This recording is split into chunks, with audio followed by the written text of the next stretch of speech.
Le damos la bienvenida ahora a Gaby Michi. Ahora sí, me tomo el espacio, Gaby, porque no es alerta para darte la bienvenida a los mediodías. Hay mucho para hablar de lo que sucede en el mundo y lo que pasa en Israel. Bueno, también es muy importante. Estos días ha acaparado todas las miradas. Gracias por venir. No, gracias a vos, un placer estar acá, nos vemos. La verdad que sí, es una situación muy difícil. Contábamos en la salida anterior que hasta el momento se habla, desde que comenzó esta escalada, esta nueva escalada de violencia el lunes pasado, ya hay 200 fallecidos del lado palestino, en la Franja de Gaza particularmente, y también ha habido alrededor de 10, una decena de muertos de Israel, ¿no? Esto es una situación muy dramática. Están buscando si hay alguna posibilidad de diálogo, pero hoy por hoy todavía está todo muy estancado. Ayer las discusiones en el Consejo de Seguridad de Naciones Unidas quedaron en evidencia que parecen inzanjables las diferencias, y esto hace que preocupe mucho. Durante la tarde y noche de ayer fue intenso el bombardeo de Israel sobre la Franja de Gaza. Gaby, da la sensación de que se va intensificando cada vez más a partir de que pasan las noches. Cumplíamos una semana, creo que la jornada de hoy es la octava, ¿no? Exacto. Y en las últimas noches la ofensiva terrestre, también aérea, fue muy pero muy fuerte. Sí, de hecho estábamos hablando de que hubo 200 fallecidos en una semana, Sí. de los cuales casi 50, 48 fueron en el día de ayer. Sí, exactamente. ¿No? Entonces esto te muestra que sí, que se ha acelerado mucho más el conflicto. Sí. Y particularmente lo que ha dicho Israel es que han logrado abatir a uno de los líderes del Hamas allí en la Franja de Gaza. Lo cierto es que en el medio está la población civil con una situación realmente dramática. Ya la situación social en la Franja de Gaza es de hace años muy comprometida, y esta situación obviamente hace que sea mucho más difícil, ¿no? Claro. Ahora bien, ¿qué va a pasar en las próximas horas? Va a ser la clave para ver si hay alguna posibilidad de un proceso de paz duradero, que es lo más difícil de todo, ¿no? Porque recordemos que la última escalada fue en 2016, que fue también violenta, con más de 2000 fallecidos en la Franja de Gaza, pero lo que está el mundo pidiéndole justamente, tanto a Israel como al Hamas, que cesen las hostilidades para lograr un acuerdo de paz más duradero, ¿no? Mira, vos hablabas del mundo pidiendo, ¿no? En las últimas horas escuchaba algunos análisis respecto de quiénes podían ser los mediadores, ¿no? Y las dificultades de que el mundo occidental pudiera intervenir o mediar en este conflicto. Algunos señalan a Egipto. ¿Y por qué? Por una cuestión puntual que tiene que ver con las fronteras con Hamas, y la posibilidad de apretar económicamente, ¿no? Para que algo de esto se solucione, porque si no da la sensación de que no hay una solución cercana. Mira, estamos con Ariel Schmidberg, a ver si lo pronuncio bien, Ariel, desde Tel Aviv ahora, a ver si nos puede ayudar y contar un poco qué es lo que está pasando aquí. Ariel, Gabriel y Daniela, aquí en C5N te saludamos. Hola, ¿qué tal? Muy buenas tardes desde Tel Aviv. Gracias por hablar con nosotros. Bueno, a ver, ¿cuál es la situación ahora de las últimas horas? A ver si podés agregar algo desde allá a lo que nos contaba Gaby. Estamos sin duda en una de las escaladas más dramáticas de los últimos años, en la que digamos que Hamas, la organización terrorista de Hamas en Gaza, ya hace 8 días que no para de lanzar misiles en contra de la población civil de Israel. Yo quiero solamente corregirlos con el ángulo de la información que ustedes dan, o que escuché de un poquito de lo que estuvieron hablando en el estudio, y es que uno no puede pensar en el conflicto israelí-palestino, y por supuesto no en el conflicto entre Israel con Hamas, desde un punto de vista de analizar los números de fallecidos de ambas partes, ya que es verdad, en la Franja de Gaza hay muchos más muertos que en el lado israelí. Estamos hablando de alrededor de 200 muertos, como bien dijeron, y por otro lado hay tan solo, entre comillas, 10 muertos del lado israelí.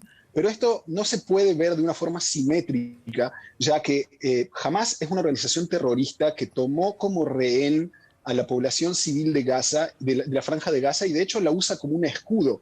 Esta organización terrorista hace ya más de una semana ha lanzado más de 2.500 misiles en contra de población civil del lado israelí. Quiero reiterar y detenerme en este número. Estamos hablando de 2.500 misiles que son lanzados en contra de población civil de un país súper occidental, súper avanzado como es Israel.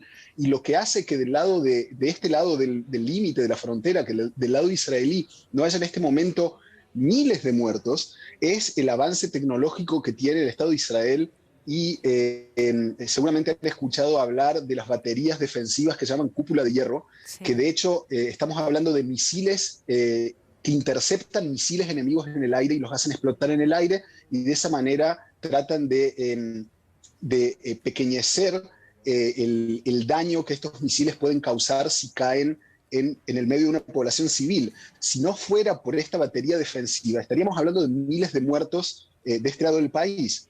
Sí, Ariel, mira, yo solamente por mi parte y porque hemos tratado con diferentes compañeros, todos especialistas, no es mi caso, entonces no quiero meterme en detalle con este tema, por supuesto, pero simplemente quiero destacar esto. Gaby hace instantes remarcaba cuál es el número de víctimas fatales, porque es justo contarlo tal y como son, ¿sí? Cuántos de cada uno de los lados de este conflicto. Simplemente lo que quiero remarcar es que no podemos desconocer que el poderío militar de Israel es grandísimo. Vos recién lo explicabas, de hecho, y hablabas de este escudo que intercepta los misiles, bueno, y que sin lugar a dudas, me parece que en esto todos podemos estar de acuerdo, es grandísimo. Pero de todos modos, Gaby, seguramente querés hacer alguna pregunta y Sí. reitero, no siendo especialista en este tema, no quiero discutir tus conceptos, pero bueno, los dejo a ustedes. Ariel, ¿qué tal? Gabriel Michi te saluda. Te quería consultar porque, bueno, en las últimas horas un tema que generó mucha repercusión internacional, y acá apelo también a tu rol como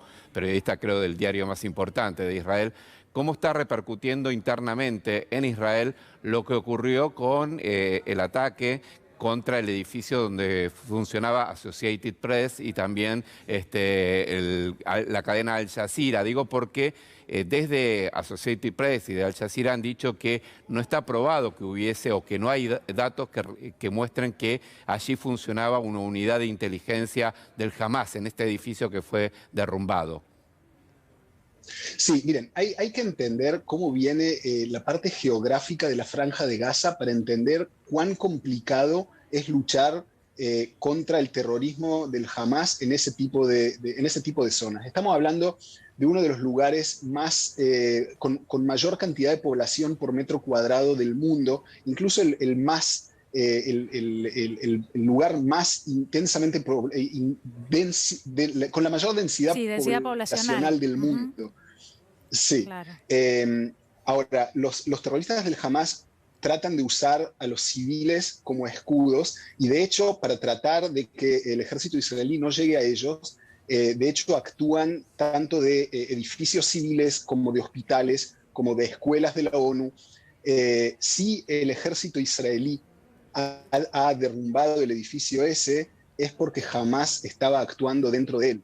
Y la idea de Hamas de actuar desde este tipo de edificios civiles es precisamente tratar de que el ejército no llegue a ellos, precisamente porque están en ese tipo de edificios. Ahora, acá en Israel se entiende de que si algo así se ha hecho, es porque desde ese edificio se han hecho actividades terroristas, lo que transforma ese edificio en un objetivo legítimo también desde el punto de vista de la ley internacional para actuar en contra de él. Yo creo que cabe destacar también la ética de lucha o la ética bélica con la que la Fuerza Aérea y el Ejército israelí se maneja, ya que durante todo el tiempo, antes de que la Fuerza Aérea vaya a bombardear cualquier tipo de edificio, se largan panfletos donde se le pide a la población civil que se aleje de ese lugar, ya que el lugar es objetivo y va a ser atacado, y se le da por lo menos unas horas para que la gente se aleje de ahí, para que haya la mínima cantidad de gente involucrada que pague el precio por este tipo de ataques. De hecho, se ha hecho en ese edificio también. Incluso lo que se hace es que cuando la Fuerza Aérea va a derrumbar un edificio entero, pasa un avión un par de horas antes, larga una pequeña bomba que casi que no explota, solamente es la señal para que todo ese edificio, para que la población de todo ese edificio salga de ahí, para que no haya daños de gente de que no esté involucrada. Les reitero, el Hamas usa precisamente esos lugares porque saben de que Israel va a tratar de no actuar para que no haya gente involucrada que pague un precio. Lo hemos visto a lo largo de los años, cómo el Hamas ha lanzado misiles desde las escuelas de la ONU y ha lanzado misiles y ha incluso guardado armamento y misiles en los subsuelos de los hospitales de Gaza. Ariel, bueno, seguramente retomaremos el contacto porque es muy interesante analizar una y mil veces, las que sea, este conflicto, ¿no? Escuchando todas las voces y porque es muy grave lo que está pasando hace muchísimos años y la verdad que da la sensación que ante este recrudecimiento es urgente algún tipo de mediación. Comenzábamos hablando con eso, mediación, solución, que ponga fin, ¿no?, a lo que está sucediendo hace una semana. Gracias por haber hablado con nosotros. Un placer estar con Muchas ustedes. Hasta gracias. pronto.